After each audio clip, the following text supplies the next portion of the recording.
है। हम सब लोग बड़ी बड़ी असाध्य बीमारियों में पीड़ित हैं। सारे देश के जनमानस को इस समय पर ऐसा मालूम होता है कि डॉक्टर समाप्त हो गए, दवाएं समाप्त हो गई, बीमारियां बढ़ती चली जा रही, उनका कोई भी निदान नहीं दिखाई देता। अब तो सारे मनुष्यों को, नर नारी, बच्चे और बच्चियों को एक नई खोज करनी पड़ेगी जिससे हमारी शारीरिक बीमारी, मानसिक और बुद्धि का भी रोग चला जाए। और वो इस देश में महात्मा, महान आत्मा, जिन्होंने परमपिता उस परमात्मा को पा लिया, उन्हीं का नाम महान आत्मा है। उन्हीं को महात्मा कहते हैं। हम सब उनको पहचान नहीं सकते। जब समय निकट आता है, हम उनके पास में आ जाते हैं, तो धीरे धीरे आप भी पहचानने लगते हो और वो अपनी पहचान भी दे देते हैं। जब आपको आराम मिलेगा,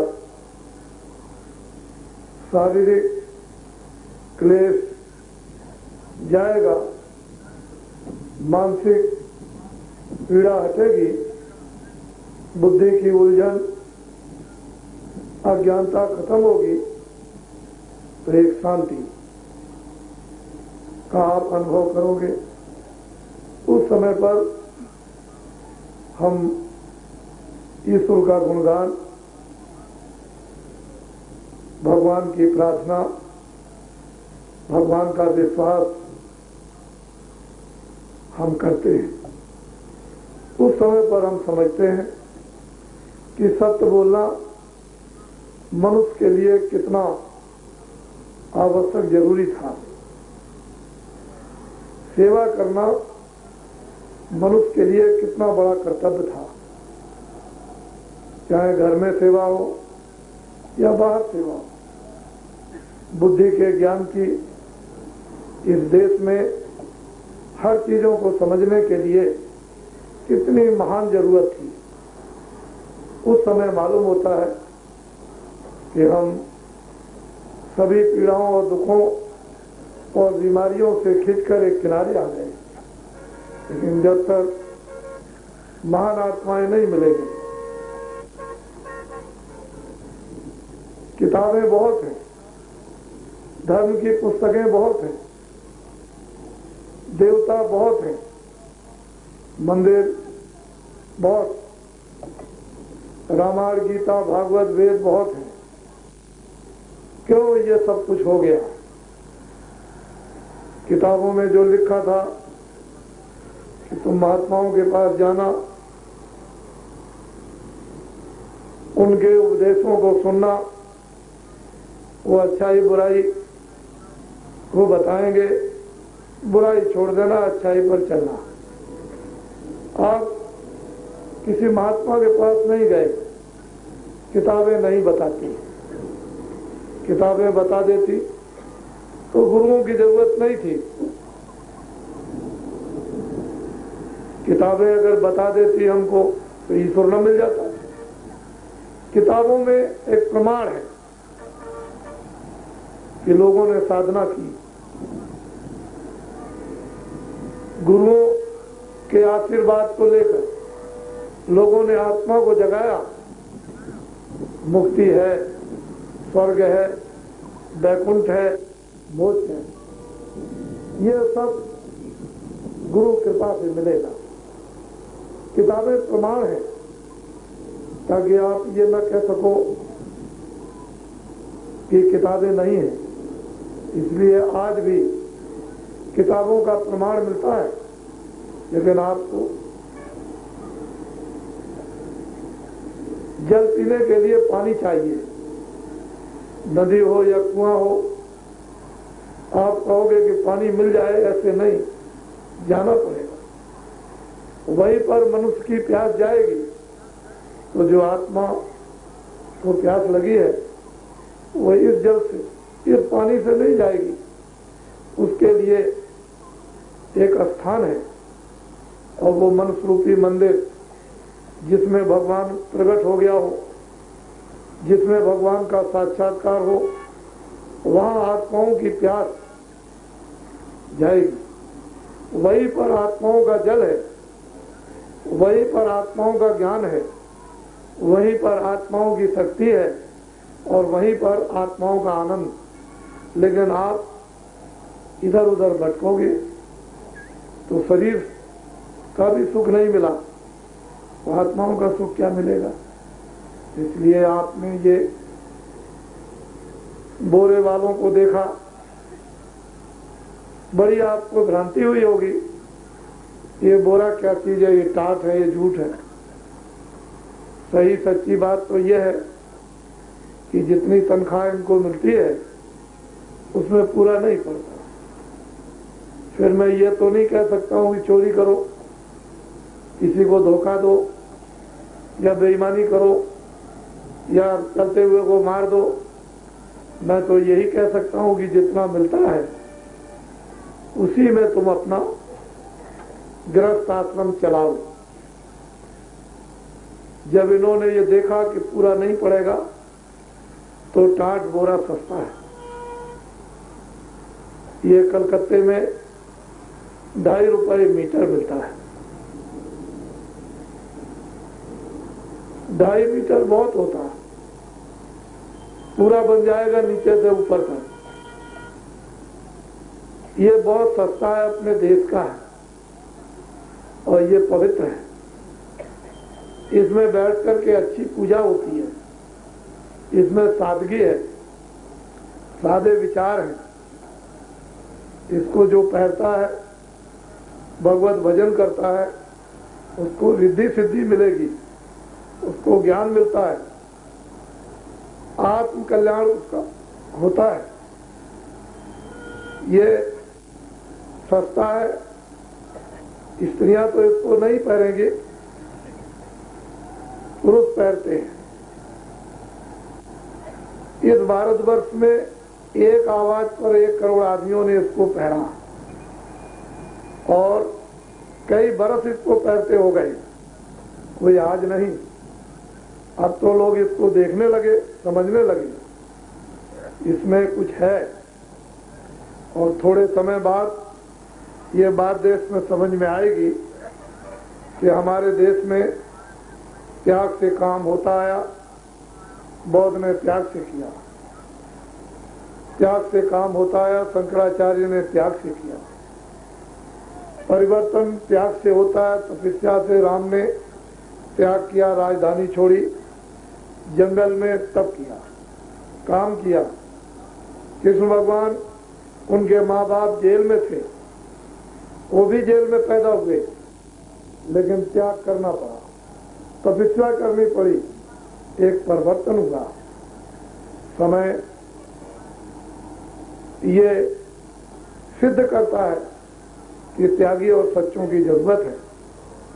अगर आप ये चाहोगे कि लोग झूठे हों, धोखा दें, बेईमानी करें, मारे पीटे, हमारा अपमान करें, तो आपका भला नहीं हो सकता, आपको आराम नहीं मिल सकता, आपको शांति नहीं मिल सकती है। जो पिता अपने बच्चों को मारता हो, खुद अच्छे कपड़े पहनता हो और बच्चों को न पहनाए, तो बच्चों को शांति नहीं मिलेगी, सुख नहीं मिलेगा। जो पिता त्याग करता है, अपने को कुछ नहीं पहनता, नहीं खाता, बच्चों को खिलाता है और प्रसन्न होता है बच्चों को देखकर, वो आपका भला करेगा।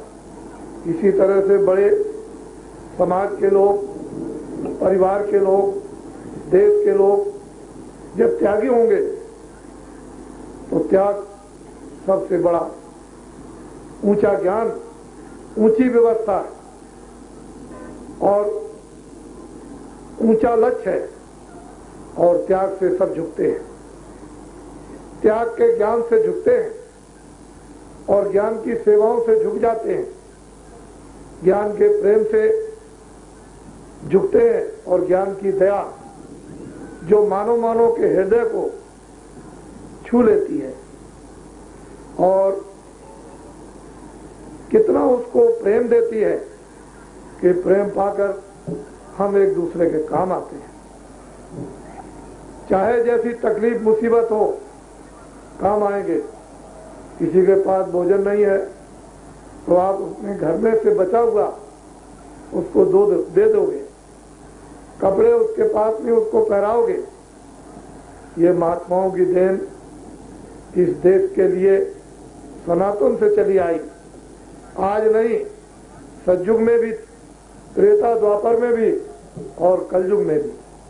जब आप घबराओगे, चिंताओं में फंस जाओगे, शोकों में फंस जाओगे, झगड़े बीमारियों में चारों तरफ से उलझ जाओगे तो आपको दूसरा कोई रास्ता सहारा नहीं, लेकिन महात्मा एक सहारा देते हैं, एक जड़ी दे देते हैं।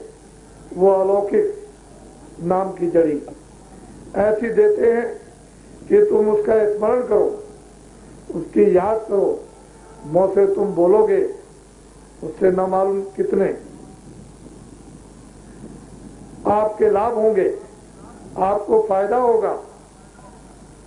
तुम दवा, बीमार पड़ो दवा कर लो, लेकिन दुआ सबसे बड़ी चीज है। तुम जमीन की मिट्टी भी खा लोगे तो दवा बन जाएगी, मिट्टी में दुआ बन जाएगी, मिट्टी में आशीर्वाद बन जाएगा, उससे बहुत कुछ लाभ होता है। हिंदुस्तान के तमाम लोग चिल्लाने लगते हैं, अपने मुंह से कहते हैं कि हम आराम में हो गए, हम शांति में हो गए, हम सुख में हो गए, इस तरह धीरे धीरे। लेकिन जब महात्माओं की औषधि जो उन्होंने सिद्ध की है वो जब तक तुम नहीं पीते हो, तुम्हारे मन में, तुम्हारी वाणी पर, तुम्हारे हृदय में, तुम्हारे कानों में वो नहीं जाती है, प्रवेश नहीं होती है, तभी तक जहां नाम की अमोलक जड़ी जब अंदर प्रवेश होने लगी तो ये सब चीजें धीरे धीरे धीरे धीरे खत्म होने लगती हैं और उसी जगह तुम शांत हो जाते हो। इसलिए नर नारी, बच्चों बच्चियों, एक अलौकिक संदेश है। हम जानते हैं दुनिया के लोग राज की तरफ दौड़ते रहे कि हमको धन मिल जाएगा, हमको कपड़े मिल जाएंगे, हमको मकान और जमीन मिल जाएगी, हमको पद मिल जाएंगे। लेकिन जितने लोग उधर दौड़े इधर छोड़ते चले गए।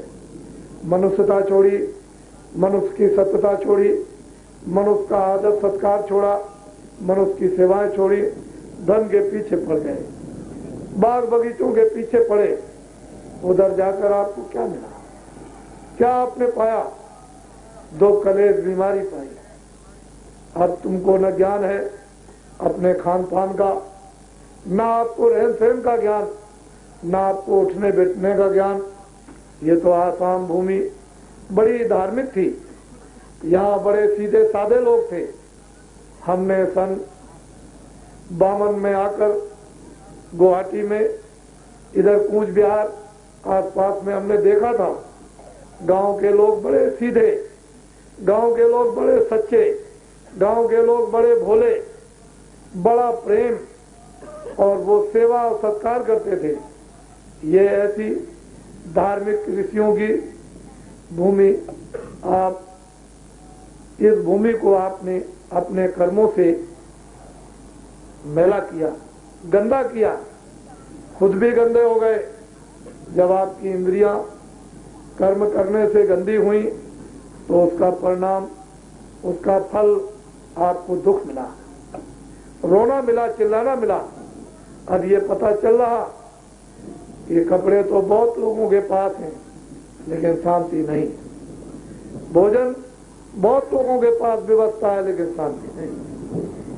भोजन बीमारी दूर नहीं कर सकता, कपड़े बीमारी दूर नहीं कर सकते, सोना चांदी बीमारी दूर नहीं करता, जमीन और मकान अच्छे अच्छे बीमारी दूर नहीं करते, मोटरें हवाई जहाज बीमारी दूर नहीं करती। बीमारी से मुक्त होना चाहते हो तो मनुष्य चरित्र ले आओ, मनुष्य कर्म ले आओ, उसकी अब जरूरत है। ये छोटी छोटी चीजें हमको जो ऋषियों मुनियों ने उतार के गांव गांव में दे दी थी, हम लोग कितने संपन्न सुखी निरोगी जीवन को व्यतीत करते थे। और भगवान का भजन, कैसी गांव में छोटी छोटी व्यवस्थाएं आपने मान ली थी कि ब्राह्मण आपको हर जगह मिलेंगे, उनसे शादी होती है, उनसे दीक्षा मिलती है, उनसे उपदेश मिलता है, उससे रामायण सुनते थे, उससे गीता सुनते थे, उनसे भागवत सुनते थे। गांव गांव में ये मान्यता आपने दे रखी थी ब्राह्मणों को। हिंदुस्तान में चाहे केरल में जाओ, चाहे आसाम में हो, चाहे आप चले जाओ बंगाल में, चाहे उड़ीसा में जाओ, चाहे आप चले जाओ तमिलनाडु में, ब्राह्मण आपको सब जगह मिलेंगे, हर गांव में मिलेंगे। आपने उनको मान्यता दी थी कि हमारे पूजनीय हैं, इनके उपदेश हितकारक हैं। और वो ब्राह्मण महात्माओं से ज्ञान ले आते थे, योग ले आते थे, तपस्या का फल ले आते थे, सिद्धि ले आते थे, और वो आपको बांट बांट करके देते थे।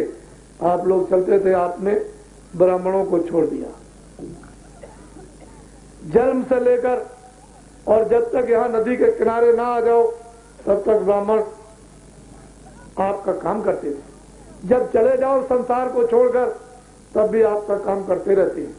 ऐसी माननीय व्यवस्थाएं हम सब के लिए कितनी सुख की थी, लेकिन आप सब लोगों ने उन सब चीजों को छोड़ दिया। अब ये है कि हम चारों तरफ से परेशान हो गए, बच्चे परेशान, स्त्रियां दुख में, किसान दुख में, कर्मचारी अधिकारी दुख में, सेठ साहूकार दुख में। अब आपको वहीं आना है जो जगह आपकी छूट गई, जिस जगह को छोड़ के भटक गए, जहां आपको 50 साल पहले स्थान पर शांति मिलती थी, सुख मिलता था, निर्भीक थे, सत्य बोलते थे। क्यों झूठ बोलने की जरूरत है, क्यों धोखा देना है?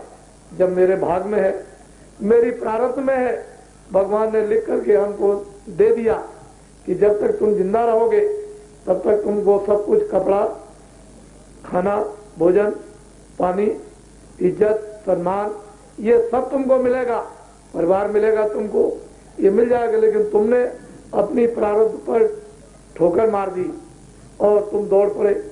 प्रारब्ध पर विश्वास करना था, फिर जो महात्मा बताते हैं उस पर विश्वास, और महात्मा जब बता दें तभी भगवान पर विश्वास होता है। वैसे भगवान को कौन जानता है कि किस रास्ते से मिलेगा। तो कल जो आपको अनमोल चीज दी गई, एक सीधा सरल, इस गृहस्थाश्रम में सीधा है, सरल है, आसान है। स्त्रियां कर सकती हैं, पुरुष कर सकते हैं, बच्चे कर सकते हैं, बच्चियां कर सकती हैं। सरल भजन भगवान का, उसमें सुबह करो, दोपहर को करो, शाम को करो, और जितने मिनट करो उतने ही मिनट की आपको मजदूरी।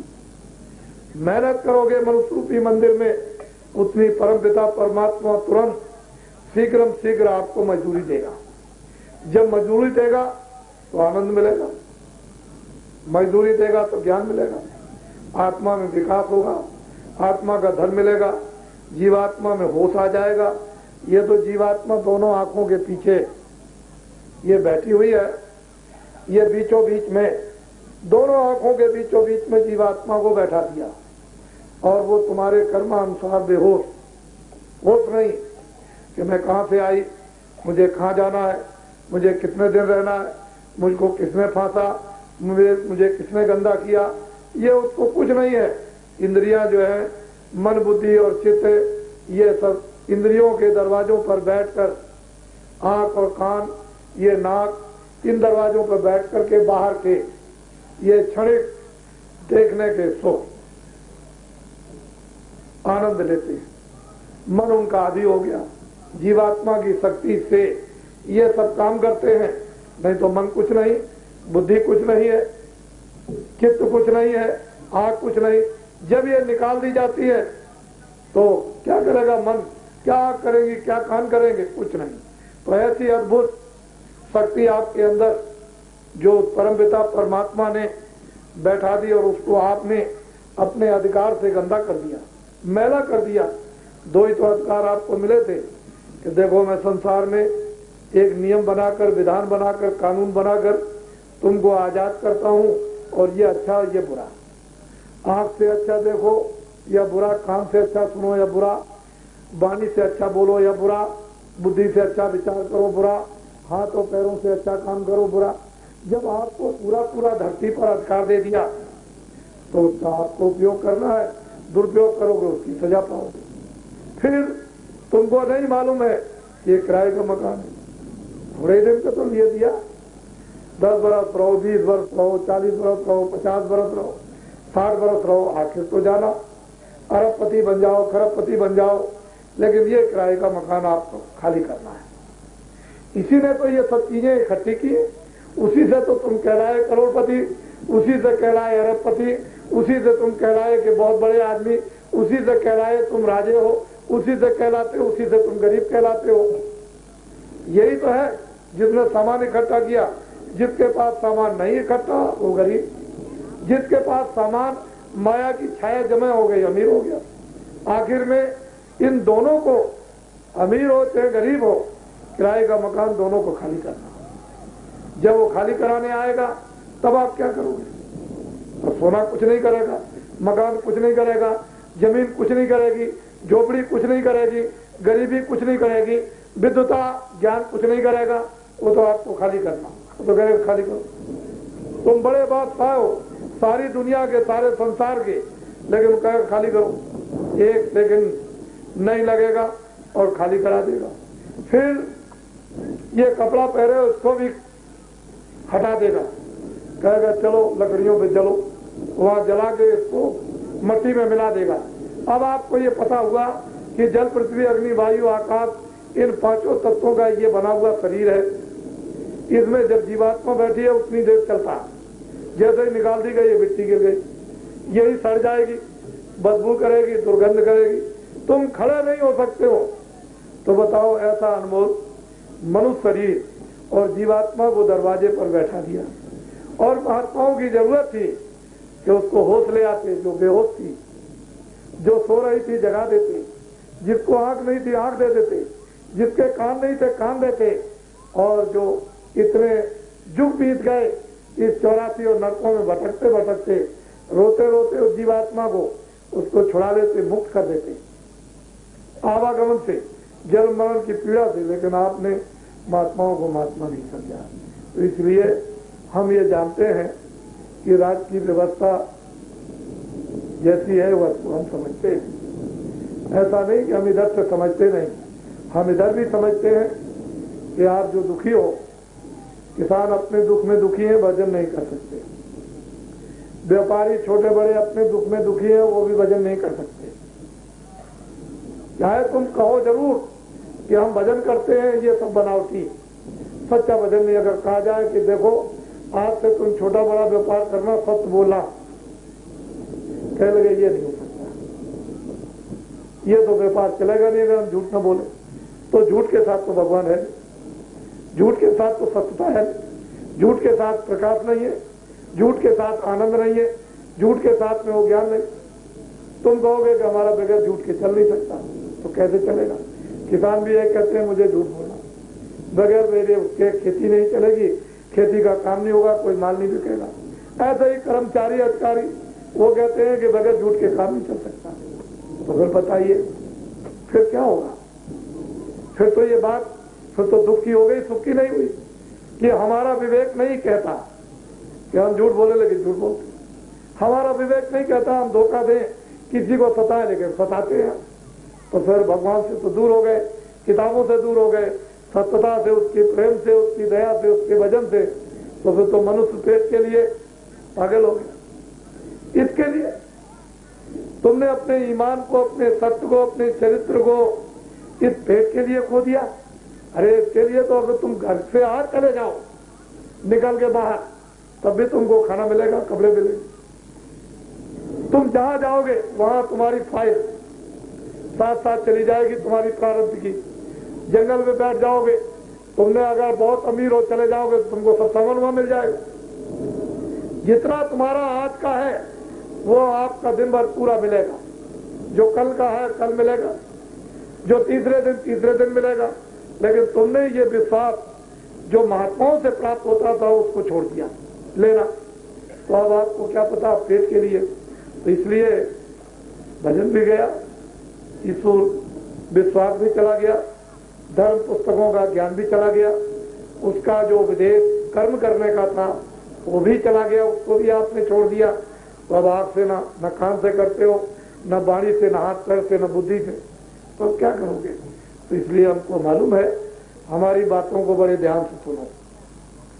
हमने लोक व्यवस्था के लिए, एक घर की व्यवस्था, समाज की व्यवस्था, एक देश की व्यवस्था के लिए आदमियों को तैयार किया है। आपको कोई घबराने की जरूरत नहीं है, हमको कुछ नहीं चाहिए, हमको तो आपको विश्वास दिलाना है। आदमियों को, मनुष्यों को, त्यागियों को, चरित्रवानों को, सदाचारियों को, सत्यवादियों को तैयार किया गया। और उसमें समय लगता है, उसमें टाइम लगता है, उसमें वर्ष लगते हैं। एक दिन का, 2 दिन का तो काम नहीं है कि एक दिन में, 2 दिन में कोई आदमी तैयार हो जाएगा। आपके गांव में कितने आदमी जो किसी को बोरा पहरा दे। हमने तो एक आवाज पर, एक दिन के कहने पर करोड़ आदमियों को बोरा पहरा दिया। आपको नहीं पहराना, उसकी जरूरत नहीं है, बहुत पहन चुके। लेकिन आप कितने हैं जो बोरा पहरा देंगे, टाट पहराएंगे, जूट पहरा देंगे। तो त्यागियों की जरूरत, तो आदमियों को तैयार करना पड़ता है, उसके लिए मेहनत करनी पड़ती है, ऐसे नहीं तैयार हो जाते हैं। ये छोटी चीज नहीं है। भगवान राम और लक्ष्मण को एक दिन में विश्वामित्र वशिष्ठ में तैयार नहीं किया, कृष्ण को एक दिन में तैयार नहीं किया, वो बहुत जो राजा थे उनको एक दिन में तैयार नहीं किया, कि महावीर को एक दिन में नहीं तैयार कि कपड़े फेंक करके लंगोटी लगा ली। तो कुछ समय लगता है, कुछ टाइम लगता है। तो आदमियों को तैयार किया गया ताकि घर की व्यवस्था स्थापित कर दें, जिससे जनजीवन एक आरामदेह, सुखमय, प्रेममय, बच्चों का, स्त्री का, अड़ोस पड़ोस का, भाई बंधुओं का, इसका अच्छी तरह से निर्वाह हो। एक समाज की व्यवस्था अगर स्थापित कर दी जाए तो जिधर भी जाओ, पहले तो कोई आदमी कुछ लेके नहीं जाता, कंबल भी जाड़े में लेके नहीं जा रहा, ऐसे ही चला गया। महात्माओं की सब व्यवस्थाएं गांव गांव में बनाई हुई थी, जहां जिस गांव में पहुंच गए वहां आपको भोजन मिल जाएगा, जाड़े का समय होगा आपको कपड़े मिल जाएंगे, रात को रहने के लिए लोग सेवा करेंगे। सुबह उठो, दूसरे गांव में जाओ, वहां भी आपको, वहां अपरिचित लोगों के लिए ऐसी व्यवस्थाएं थी कि जहां जाओ वहां आपका सत्कार होता था। तो सामाजिक व्यवस्था खत्म। अब कहीं चले जाइए तो लोग कहेंगे चोर है। मैं अपने घर पर इसको नहीं रहने दूंगा, इसीलिए तो जंगल में रहना पड़ता है। कल आपके यहाँ जाएंगे तो आप कहोगे चोर है, हमारे घर में चोरी करने के लिए आ गए। तो जंगल अच्छा है। तो महात्माओं की जो व्यवस्थाएं थी और आपने उसको स्वीकार किया था, उसका सुख और आनंद लेते थे, वो समृद्धि थी, उन व्यवस्थाओं से जस होता था। आपकी कीर्ति कैसे होती थी कि वो अतीत चला जा रहा, इस गांव में बहुत अच्छे आदमी है, वो 100 गांव में आपका प्रचार करता था कि बहुत अच्छे आदमी है, बहुत भले आदमी है, बहुत चरित्रमान है, बहुत ज्ञानी है, बहुत आदर करते हैं। सारे देश में आपके गांव का प्रचार बगैर प्रचार किए हुए आपका हो जाता था। लोग उस कीर्ति को सुनते थे, आपके कानों में आती थी, लोग जो है नीचे झुक जाते थे। जिन पेड़ों पर फल लगते हैं झुक जाते हैं। अरे मनुष्य के अंदर मनुष्य के गुण आ जाए तो झुक जाओ नीचे। इससे इनको सुख मिलता था, उससे ये, उनको तो ये मालूम नहीं था। एक देश की व्यवस्था बिगड़ गई, तो देश की व्यवस्था की स्थापना हो जाए तो वितरण सही सही होने लगे। अभी व्यवस्था की स्थापना नहीं है तो वितरण चीजों का सही सही नहीं होता, गांव में सही चीजों का वितरण नहीं हो पाता, इधर उधर कहीं नहीं हो पाता। वो जब वितरण ठीक नहीं होगा तो लोगों को, उससे लोगों को सुविधा नहीं मिलेगी, उससे लोगों की जरूरत पूरी नहीं होगी। अगर दवाएं नहीं आएंगी और बीमार रहेंगे तो बेचारे जो है वो क्लेश में रहेंगे। कोई कपड़ा का सामान है, कोई खाने का सामान है, कोई भी चीज हो, अगर उसका वितरण सही ना हो, पहले ऐसी व्यवस्थाएं थी कि वितरण होता सही होता था, ईमानदारी का वितरण होता था। आप मेहनत का एक पैसा लीजिए, आप लखपति। उस जमाने में अगर सच्ची कमाई है तो करोड़ों आपके पास। हमने देखा 100 रुपए का आदमी बहुत बड़ा सेठ कहलाता था, जिसके पास हमारे समय में 100 रुपए, वो बहुत बड़ा सेठ, बड़ा उसका आदर होता था। और सच्ची कमाई थी, मेहनत की, ऐसी वैसी कमाई नहीं। अब कितनी भी तुम कमाई करो और अरबों रुपए तुम इकट्ठा कर लो, लेकिन आपका कोई सम्मान, आपकी कोई इज्जत नहीं, आपकी कोई कीर्ति नहीं, तो उसका लाभ क्या हुआ? जो थोड़ी चीज से इतना बड़ा लाभ होता था और जब प्राप्त होता था, और उससे बीमारी निरोग, झगड़ों से निरोग, मुक्त रहते थे, और आदमी जो है वो कितना सुख आनंद पाता था, भगवत भजन भी करता था, तो आत्मा को भी जगा लेता था चलते चलाते। तो इसी जवानी में 12 वर्ष तक तो आप कुछ नहीं कर सकते हो, ये तो यूं ही गया। और जैसे ही ब्याह शादी हुई, बच्चों के झगड़े में फंस गए, खेती दुकान दफ्तर में ये सब सामान इकट्ठा करने लगे। तो आपने सोचा कि हमारा समय जब आखिरी होगा, जब बाल बच्चों को हम पूरा पढ़ा लिखा करके तैयार करेंगे तो भगवान का भजन कर लेंगे, तब आप करेंगे। पर तो आपकी ये गांठें दर्द करेंगी, कमर दर्द करेगी, आंखों से दिखाई नहीं देगा, सुनाई नहीं आपको देगा, उठा नहीं जाएगा, बैठा नहीं जाएगा, आप क्या भगवान का भजन करोगे? तो इस जमाने में खेती भी करो, दुकान भी करो, दफ्तर भी करो, बच्चों की सेवा भी करो, आए गए का सत्कार भी करो, और साथ ही साथ में 10 मिनट 15 मिनट भगवान का भजन। इसी में आत्मा का धन कमा लो और इसी में शरीर का धन कमा लो। शरीर के धन को कमा करके शरीर के काम में ले लो और दूसरे के काम लगा दो, और इसी समय में आत्मा का धन कमा करके तुम अमर हो जाओ, यहां से छुटकारा पा जाओ। तो आपने तो वो तो काम किया नहीं। तो मैंने जो कल कहा था उसको नए लोग कुछ आए, उसको भी ध्यान से सुन लेंगे। किसान बड़े दुखी हैं। ये सरकार जो आसाम में नई बनी है, अभी वो बच्चे हैं, अभी उनको इतना ज्ञान नहीं है, कागज का ज्ञान नहीं है, प्रबंध का उनको ज्ञान नहीं है। तो मेरी अपील पर, मेरी प्रार्थना पर 30 महीने तक आप लोग इनको अवसर, मौका दो, सोचने का, समझने का, देखने का। 30 महीने तक मौका दोगे, जल्दबाजी करने की जरूरत नहीं। तो फिर ये कुछ सोचेंगे, कुछ समझेंगे और फिर कुछ ये करेंगे ये।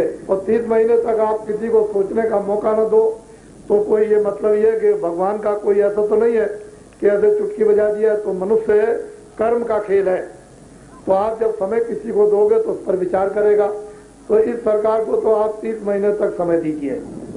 और मैं सारे देश में डंडोरा पीट रहा हूं कि जितने भी हिंदुस्तान में अभी तक आंदोलन हुए, हड़ताल हुए, तोड़फोड़ हुई, स्कूल जलाए, बच्चों को मारा, दफ्तर जलाए, कर्मचारी अधिकारी मारे गए, कारखाने जले, दुकानें जली, सेठ साहूकार छोटे बड़े मारे गए, और किसानों को भी बहुत मुसीबत, तकलीफ, जानों से भी हाथ धोनी पड़ी। इसका सारा का सारा नुकसान जो कुछ भी कौन देता है? ये जो देश में ये किसान है, जो मिट्टी में काम करते हैं खेती का, इन्हीं को सारा का सारा नुकसान देना पड़ता। और जितने भी टैक्स लग जाएंगे, चाहे कपड़े पे लगे, चाहे खाने पे लगे, चाहे अनाज पे लगे, चाहे चीनी पे लगे, चाहे तेल पे लगे, चाहे खाद पे लगे, चाहे दवा पे लगे, किसी चीज पर भी कोई भी टैक्स लग जाएगा, छोटी से छोटी और बड़ी से बड़ी चीज पर, ये सब छोटे आदमियों को देना पड़ेगा। और वो छोटा आदमी कौन है? किसान। अरे सेठ साहूकार तो इस दुनिया में 1% भी आबादी के ख्याल से नहीं है, 1% भी सेठ साहूकार नहीं है। 2 अरब की आबादी से ऊपर उसमें 1% भी सेठ साहूकारों का नंबर नहीं आता। तो बड़ी संख्या में जो बाजार और दुकानों में खरीद करने वाले हैं, जो शरीर की जरूरतों को पूरा करते हैं, वो सामान खरीदते हैं, परचेजर हैं, वो तो किसान है। तो ये सब का सब ये खून पसीने का किसानों को देना पड़ता है। इनकी कोई नवीकरण से अगर व्यवस्था होगी तो ये उठ सकेंगे, नहीं तो ये दलदल में फंस जाएंगे। मैं ऐसा समझता हूं कि पैसे की कोई कीमत नहीं रह गई, 1 रुपए की कोई कीमत नहीं। 1 रुपए की तो मैं जानता हूं उस समय का आदमी था अंग्रेजों के वक्त में। अंग्रेजों के वक्त में 1 रुपए का 60 किलो चना, 60 किलो गुड़ और 60 किलो चावल ये मिलता था मेरे सामने। अब उसकी कीमत क्या है? और 12 रुपए का शुद्ध 1 तोला सोना ये मेरे सामने बहुत दिनों तक बिकता रहा। मैं अंग्रेजों के जमाने को देखता हूं, कपड़ा कितना सस्ता था, यातायात कितना है, 400 मील का सफर कीजिए, मेरे सामने 2.5 रुपया, 2 रुपए 8 आने ये किराया लगता था। 400 मील का 2 रुपए 8 आने मेरे सामने। और बात तो आप छोड़ दीजिए, उसका आप 400 मील का कितना लगता है तो आप जोड़िए, आप कितना, तो रुपए की कोई कीमत नहीं किसी तरह की। तो बताइए क्या होगा? अगर मान लो मजदूर को 5 रुपए मिले या बहुत है 10 रुपए मिल जाए तो उसका क्या गुजारा होगा? 4, 5, 6 बच्चे, माँ बाप और पति और पत्नी, तो बेचारा किस तरह से रहता होगा? बहुत तकलीफ में। उसकी देवी रोती होगी, बच्चे रोते होंगे। कभी आपने इस बात का ख्याल किया? अगर जिस दशा में हमें उसी दशा में इंतजाम करने वाले रख दिए जाएं तो इतना चिल्लाएंगे कि उनकी आवाज नील हो जाएगी। जो इंतजाम करते हैं अगर मेरी दशा में छोड़ दिए जाएं तो सब रोएंगे उस तकलीफ में, उस दुख में, उस पीड़ा में कि हमको खाना नहीं मिलता, हमको ये नहीं मिलता, हमको वो नहीं मिलता। इसलिए ये बात बड़ी गंभीरता की है और उलझी हुई बुद्धि से व्यवस्था नहीं हो सकती है। उलझी हुई बुद्धि से व्यवस्था होगी तो किसानों, मैं ये सब कुछ जान चुका हूं। मैंने अंग्रेजों के जमाने को देखा और 30 साल तक जब सत्याग्रह देश को आजाद करने का चला तो ऐसे पुल उड़ा दिए, मकान उड़ा दिए, लोगों को मार दिया, ये कर दिया, ये सब कुछ हुआ। देश को आजाद करना था, ठीक था, चलो अपना देश आजाद हो जाता, अपने लोग थे यहाँ अपनी तकलीफ सुनाएंगे, बाहर के लोग हमारी तकलीफ। लेकिन बड़ा अच्छा न्याय था उस समय। मैं भी 30 साल तक सत्याग्रह मेरे सामने चला, देश आजाद हो गया और 37 साल हो गए और अब भी लोग पता नहीं कहां जाएंगे। क्या अब भी लेना चाहते हैं? अब भी आंदोलन, अब भी हड़ताल, अब भी तोड़फोड़, अब भी बच्चे मारना, अभी स्कूल जलाना, कारखाने जलाना, दफ्तर जलाना, कर्मचारी मार देना, पेट साहूकार मार देना। अच्छा, आखिर ये किस लिए? क्यों आप करते हुए कहो? आखिर ये बाहर कहां जाएगा? किस पर पड़ेगा? अगर ये पुल तोड़ दें आप तो कितने जाने वालों को, क्या आपके गांव को ही तकलीफ होगी? जितने लोग चले आ रहे हैं बंबई, कलकत्ते से, दिल्ली से, जितने लोग जा रहे हैं सबको तकलीफ हो जाएगी। तो आपने राष्ट्र की चीज, जनता की चीज को क्यों नहीं बताया कि ये जनता की है, राष्ट्र की है, ये इनके काम आएगी, ये तुम्हारा दायित्व है, तुम्हारा कर्तव्य है कि इसकी रक्षा करो। अगर ये चीजें हम लोगों में भरी जाती, हम लोगों को बताई जाती, इसका भक्ति और भाव भर दिया जाता तो हम अभी तक न मालूम कितने ऊंचे चले जाते। जितना जितना नुकसान हुआ है मैं आपको कलम से लिख नहीं सकता हूं, इसलिए तो आप उठ नहीं सके, ऊपर नहीं आ सके, तभी तो आप रो रहे हो, चिल्ला रहे हो। तो किसानों, मेरी बात तो सुनो। मुझे तो प्रधानमंत्री बनना नहीं, क्योंकि मेरी उम्र तो 60 से बहुत ऊपर हो गई और मेरा तो नारा ही था पहले से कि जिनकी 60 की उम्र हो गई वो सब लोग इस्तीफा दे दो। ये तो मेरा नारा ही था, बहुत दिनों का, आज का नहीं। तो मैं तो 60 से बहुत ऊपर हूं, मुझे तो इसकी ख्वाहिश, इच्छा भी नहीं है कि प्रधानमंत्री, राष्ट्रपति, मुख्यमंत्री, मैं तो आपके बीच में रहूंगा, जब भी था अब भी, आगे भी रहूंगा। तो देखो किसानों, जितना भी तुम्हारे ऊपर में 37 साल का कर्जा, तुम सुन लो अच्छी तरह से। 30 महीने के बाद तो मैं आसाम सरकार से प्रार्थना करूंगा कि जितना भी तुम्हारे ऊपर में 37 साल का कर्जा, ट्यूबवेल का, बिजली का, ट्रैक्टर का, नाली का, कुएं का, भैंस का, खाद का, बीज का, जितना भी तुम्हारे ऊपर में कर्जा लगा हुआ है, ये सब का सब 37 साल का कर्जा सारे हिंदुस्तान के किसानों का माफ करा दिया जाएगा। पहले मेरी बात को आप ध्यान में रखो, माफ करा दिया जाएगा। तो जो माफ कराएगा वो फिर पूछेगा कि भाई माफ करा दिया कि नहीं, ऐसा नहीं कि चुपचाप बैठ जाएगा। ये भारत के प्रधानमंत्री कहते हैं कि हमारा सारा शासन भ्रष्ट है। हमारे कर्मचारी अधिकारी भ्रष्ट, ये सेठ साहूकार भ्रष्ट। अरे ये भ्रष्ट से कोई नहीं है, ना कर्मचारी भ्रष्ट है, ना अधिकारी भ्रष्ट है, ना सेठ साहूकार, ये कोई भ्रष्ट नहीं है और शासन भी भ्रष्ट नहीं है।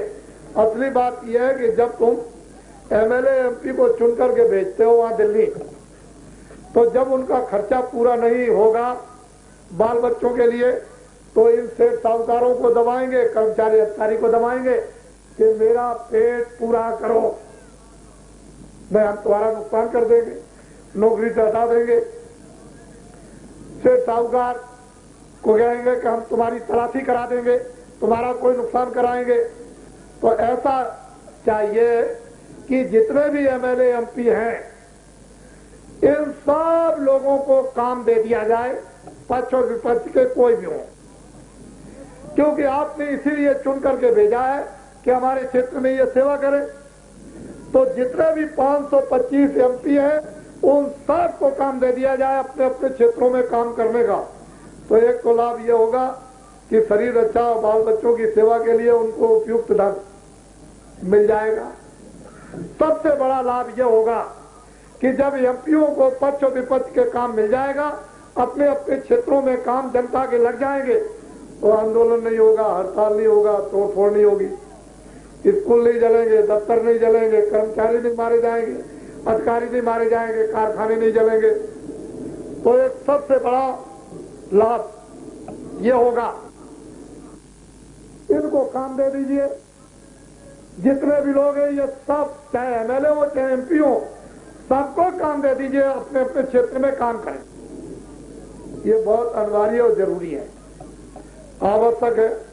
तो कई एक लाभ एक के साथ, एक काम के साथ कई एक लाभ राष्ट्र के और समाज के और जनता के हो तो करना चाहिए। अब चीज यह है कि ये 500-600 रुपए बेचारा कर्मचारी पाता है, तो वो तो माँ की बीमारी में, स्त्री की बीमारी में डॉक्टर उसकी दवा में चला जाएगा, तो बताइए वो खाएगा क्या और बच्चों को क्या पढ़ाएगा? आपने तो कह दिया कि हमारे अधिकारी कर्मचारी भ्रष्ट हैं, बिल्कुल भ्रष्ट। लेकिन अब वो कैसे गुजारा करे, निर्वाह कैसे करे? भोजन और कपड़ा, बच्चों को पढ़ाना लिखाना, कलम कागज, ये सब कैसे दे?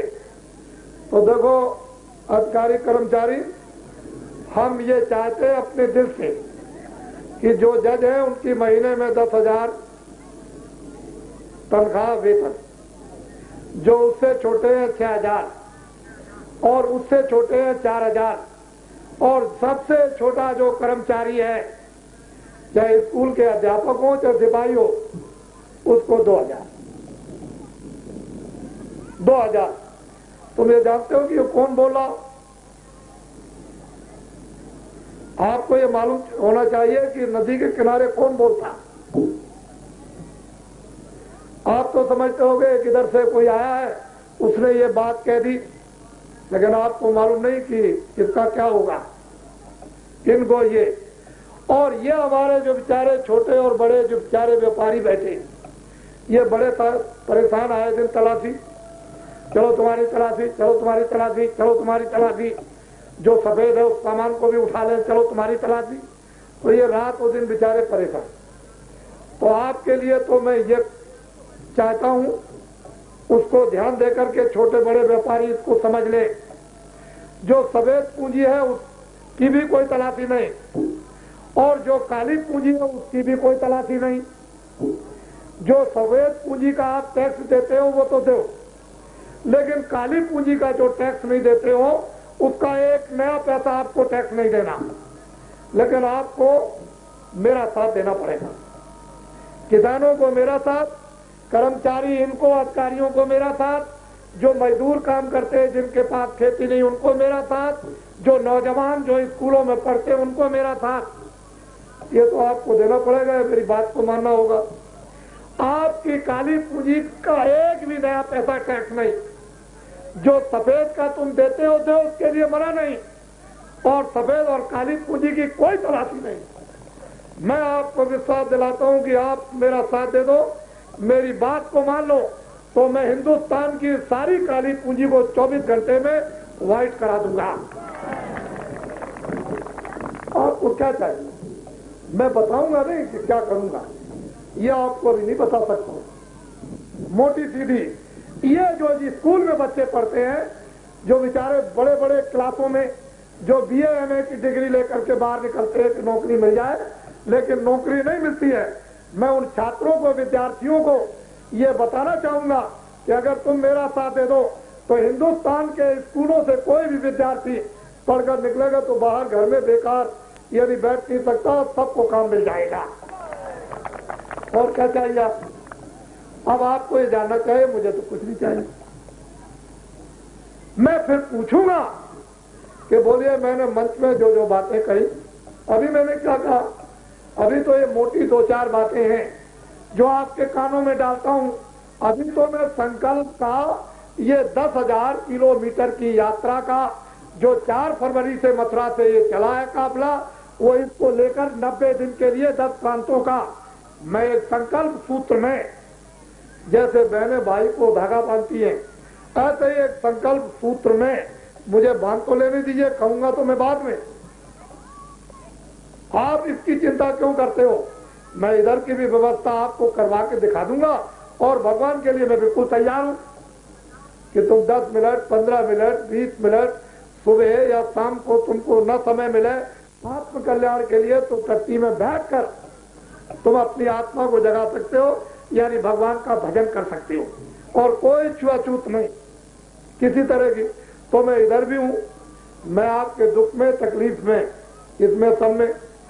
अब मान लो कि किसी आदमी का समय पूरा हो जाए, इनमें से कोई स्त्री, कोई बच्चा, कोई बड़ा छोटा, कोई जितने यहाँ बैठे हिंदू मुसलमान, इससे कोई मतलब नहीं है। मुसलमानों, हमारे यहाँ हिंदू मुसलमान या सिख ईसाई कुछ नहीं, हमारे यहाँ एक इंसान, एक आदमी, एक मनुष्य, उसमें वो जीवात्मा उसी भगवान की, खुदा की, उसी का नूर है, उसी की वो ये सत्ता है। हमारे यहाँ कोई भेदभाव नहीं। तुम में से अगर कोई जाने लगे 2 दिन, 4 दिन, 6 दिन, 8 दिन या महीने, 2 महीने, जब जाने का समय हो जाए, किराए के मकान से सिपाही आ जाए कि भाई मालिक का हुक्म हो गया, मकान खाली करो, तो आप क्या कर सकते हो? स्त्री पुरुष कुछ नहीं करोगे। उस समय पर तुम्हारी आंखें उनकी शकल को देख करके बंद, कान बहरे, जबान बंद, और बुद्धि नष्ट हो जाएगी। उनकी शकल ही ऐसी है, ऐसी डरावनी शकल है कि देखते ही ये खून का पानी हो जाता है। आप क्या करोगे? तो उस समय पर न कोई पति आता, न पत्नी आती, न माता आते, न पिता आते हैं, न बच्चे आते, न दोस्त आते, न धन आता, न मकान, कोई उस मुसीबत में, उस गाड़ी पीड़ा में कोई साथ नहीं देता। उस समय पर जब ऐसा वक्त आ जाए और कोई भी आपकी मदद न करे, तो आप अंदर अंदर उस परम पिता परमात्मा का, मेरा नाम तो तुलसीदास है, इस किराए के मकान का, और मैं सारे हिंदुस्तान में जय गुरुदेव नाम का प्रचार करता हूं। वो परमात्मा का, भगवान का, ईश्वर का, ब्रह्म का। और आश्रम है एक छोटा सा मथुरा में। मथुरा जो दिल्ली के पास में जहाँ कृष्ण भगवान का जन्म हुआ था, वहीं पर आश्रम है। तीनों परिचय आपको दे दिए। जब ये समय आपका आ जाए जाने का और कोई भी सहायता न करे, तो अंदर अंदर जय गुरुदेव, जय गुरुदेव, जय गुरुदेव, जय गुरुदेव। क्या बोलोगे? बोलो, क्या बोलोगे? जय गुरुदेव, जय गुरुदेव, जय गुरुदेव, जोर से बोलो। जब आप जय गुरुदेव बोलोगे तो मैं आपको मिलूंगा, मैं आपकी मदद करूंगा। मैं सच्चा आपका सेवक हूं।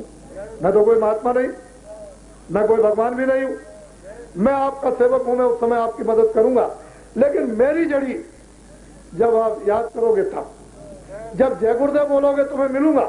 मैं आपकी उस समय मुसीबत में, तकलीफ में, पीड़ा में जाते वक्त जब कोई भी सहायता नहीं करेगा, मैं करूंगा। लेकिन आपको जय गुरुदेव सिद्ध किया हुआ, पकाया हुआ ये नाम आपको उच्चारण करना पड़ेगा। ये उसी परमपिता का नाम है, क्योंकि विष्णु भगवान के 1000 नाम और परमात्मा के अनंतों नाम तुम्हारे सभी शास्त्रों में लिखा हुआ। फिर इस बात को नहीं, अब तुम जय गुरुदेव नाम की परीक्षा कैसे करोगे? तुम्हारे घर में कोई बीमार हो जाए और बेहोश हो जाए, दवा भी दी, इंजेक्शन भी दिया, लेकिन होश में नहीं आया, तो हमारी बात जरा सी जड़ी याद रखना, उसके कान पर मोह लगाकर 10 बार जय गुरुदेव भगवान का नाम बोलो, जय गुरुदेव भगवान का नाम बोलो, जय गुरुदेव भगवान का नाम। जब तुम 10वां बार बोलोगे तो धीरे से वो आंख खोल देगा, होश में आ जाएगा। जब होश में आ जाए, आपको पहचानने लगे तो उससे पूछना कि भाई ये बताओ कि जय गुरुदेव भगवान का नाम बोला तो तुमने किसी आदमी को देखा, किसी मनुष्य को देखा? तो वही बताएगा कि किसको देखा, कैसा था। तुम इसको अच्छी तरह से, हर तरह से परीक्षा, लेकिन जब तुम कुछ परीक्षा करोगे नहीं, उसको समझोगे नहीं, तो फिर बड़ा मुश्किल होगा। हम तो कुछ देना चाहते हैं सहयोग में। देखो बच्चों, आशीर्वाद तो यहां लेके जाओ, जिसको मुसलमान कहते हैं दुआ। किसान बरकत लेकर के दुआ लेकर आशीर्वाद लेकर जाएं, और खेतों में जब अनाज बोएं तो लेना नहीं चाहोगे तो कैसे काम चलेगा? लेना आपको आता नहीं, दे दिया जाता, रखना भी नहीं आता। हम तो बहुत चीज फेंकते हैं, लोगों को फेंक देते हैं, उनका सिर ठोंकर, सिर पर हाथ मार करके दे देते हैं। तुमको मालूम नहीं कि किस तरह से देते हैं और किस तरह से पहुंचाते हैं। आवाज से पहुंचा देते हैं, कुछ कर्म करा करके पहुंचा देते हैं। महात्माओं के पास देने के बहुत से रास्ते, वो तो आपको देने चाहते हर तकलीफ में। इसलिए बड़ी बड़ी देश में विभूतियां हुई है, इसमें कोई संदेह नहीं। हमको मार्गदर्शन को अपना काम करते हैं, इसलिए देश की ये दुर्दशा बिना हुई होगी और सत्पुरुषों के अब ठीक नहीं होगी। अब आपको मुड़ करके वहीं पर आना पड़ेगा। आप समय आ रहा, आपका मन बदल जाएगा, आपकी बुद्धि बदल जाएगी, उठना बैठना बदल जाएगा, बोलना चालना बदल जाएगा। एक बारगी एक ऐसी ईश्वरीय लहर तुम्हारे दिल दिमाग हृदय में चलेगी कि अपने आप आदमी अपने अपने पापों की, अपनी अपनी बुराइयों की लोग जो है माफी मांगेंगे, प्रायश्चित करेंगे कि हमने बड़ा अपराध किया, हमको क्षमा कर दिया जाए। क्षमा याचना मांगेंगे, वो वक्त और समय आपके सामने आ जाएगा। तो आज तो कल मैंने कहा था कि रास्ता बंद है तो रहूंगा यहाँ पर, लेकिन साथ साथ में यही था कि अगर रास्ता शाम तक खुल जाएगा तो हम चले जाएंगे। हमारा तो ये पहले ही से कार्यक्रम चल रहा है कि हम किसी की व्यवस्था में बाधा नहीं डालते। हमको कोई भी सरकार किसी भी प्रांत की ये नहीं कह सकती, कोई अधिकारी, कोई कर्मचारी, कोई किसान, कोई सेठ साहूकार ये नहीं कह सकता है कि हमारी व्यवस्था में कोई आपने बाधा डाली। हम ऐसा कोई काम अपने देश में, अपनी राष्ट्रीयता में, अपने जनमानस में, अपनी समाज में, अपने घरों में ऐसा कोई काम नहीं। और उसी में से जिसमें आप फंसे हुए उसी में से हम निकालना चाहते हैं कि आप निकल करके किनारे आ जाओ। तो ये जनता जनार्दन मथुरा से 4 फरवरी से चला हूँ। सड़कों पर एक लेन लगा दी जाए, लेन से खड़े कर दिए जाए तो मथुरा से लेकर यहाँ तक एक लेन लग जाएगी और आदमी बच जाएंगे। इतना आदमी सड़कों पर आया। आप उस फिल्म को, उसको वीडियो को अगर आप देखें तो आप सिर पीटेंगे इस तरह से कि क्या हो गया, तब आपको ये पता चलेगा। और आप मुझे देखेंगे कि मैं बुढ़ा आदमी, वृद्ध आदमी कितनी मेहनत करता हूँ कि मेरे सामने जवान मेहनत नहीं कर सकता।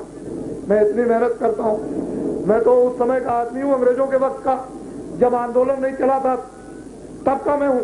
और 30 साल तक आंदोलन चला और 37 साल ये हो गए, तो मैं तो जमाने का आदमी हूँ। मैं तो आज भी वैसी मेहनत करता हूँ। ये नहीं है, आश्रम में अगर कभी आप आए और वहाँ देखें आकर तो आपकी आंखें खुल जाएंगी मैं कितनी मेहनत करता हूँ। ऐसा मत समझिए कि मैं बैठ जाता हूँ, ये बात नहीं है। इसलिए आप, इतनी बड़ी यात्रा है, इसको आपने दर्शन दिया और इसका दर्शन आप कर रहे हो। एक तकलीफ, 2 तकलीफ ये तो आपकी जाएगी, और मेरी कुछ इच्छा और है कि आप में कुछ मदद कर दी जाए, वो मेरी इच्छा के ऊपर निर्भर है। ये तो संकल्प है कि लोगों की 1 तकलीफ 2 तकलीफ तो जाएगी, उसमें तो कोई संदेह करने की जरूरत ही नहीं है।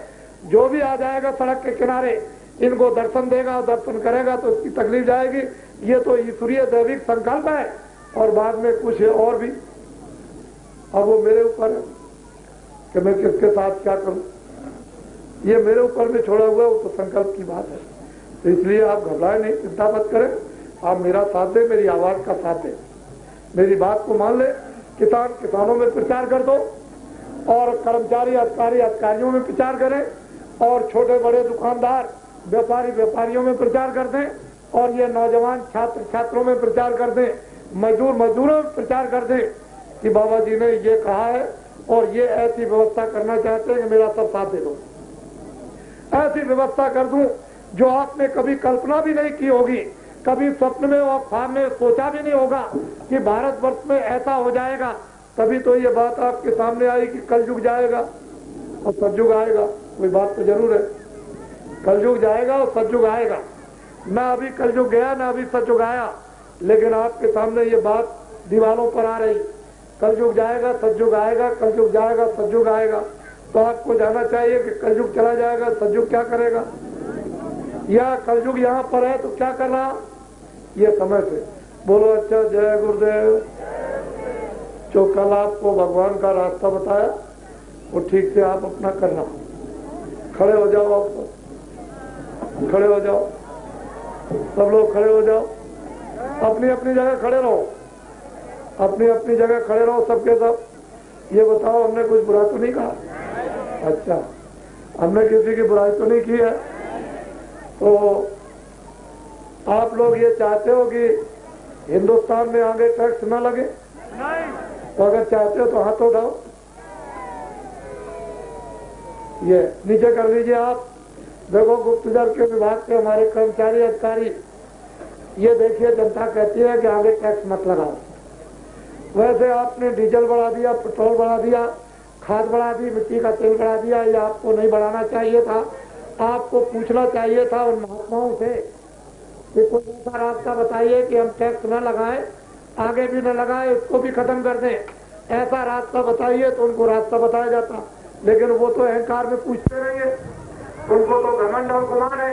तो ये सब टैक्स बराबर लगेंगे तो आगे भी लगेंगे, फिर लगेंगे, फिर लगेंगे, फिर लगेंगे, फिर लगेंगे, तो आप तो टैक्स लगाते जाओगे तो मर जाए। इनकी हालत क्या होगी? ये तो कहते हैं न लगाए जाए, तो इनको मत लगाइए। और आप रास्ता पूछिए कि कहाँ से आएगा तो बता दिया जाए कि इधर से आ जाएगा, ऐसे कर्म ले लीजिए, तो आप भी खुशहाल हो जाए, जनता भी खुशहाल हो जाए। अच्छा, मैं आसाम सरकार के लिए ये कहूंगा कि दिल्ली की सरकार इनको अधिकार और दे दे, चाहे वो टेम्परेरी अधिकार दे लेकिन दे दे, ताकि वो जनता जनार्दन की एक नई व्यवस्था करें। और जब तक कि प्रांतों को, राज्यों को अधिकार टेम्परेरी या स्थायी नहीं मिलता है, तब तक उसमें बड़ी भारी इनको अधिकार दे, टेम्परेरी दे। अगर वो व्यवस्था नहीं कर सकते हैं तो अपने अधिकार को वापस ले ले, लेकिन अधिकार उनको दे ताकि आसाम की प्रजा की, आसाम की जनता की एक नई व्यवस्था इनकी सुविधा के लिए, इनके बाल बच्चों के लिए, इनके भोजन और कपड़ों के लिए, इनके मानव कर्म के लिए और मानव धर्म के लिए और आध्यात्मिक धर्म के लिए हो जाए। ये मैं दिल्ली की सरकार से प्रार्थना करूंगा कि इस पर वो विचार करें और गोपनीय विभाग के लोग इसको लिख करके भेजें कि बाबा जी ने ये कहा और ये प्रार्थना की है। जय बोलो, जय गुरुदेव।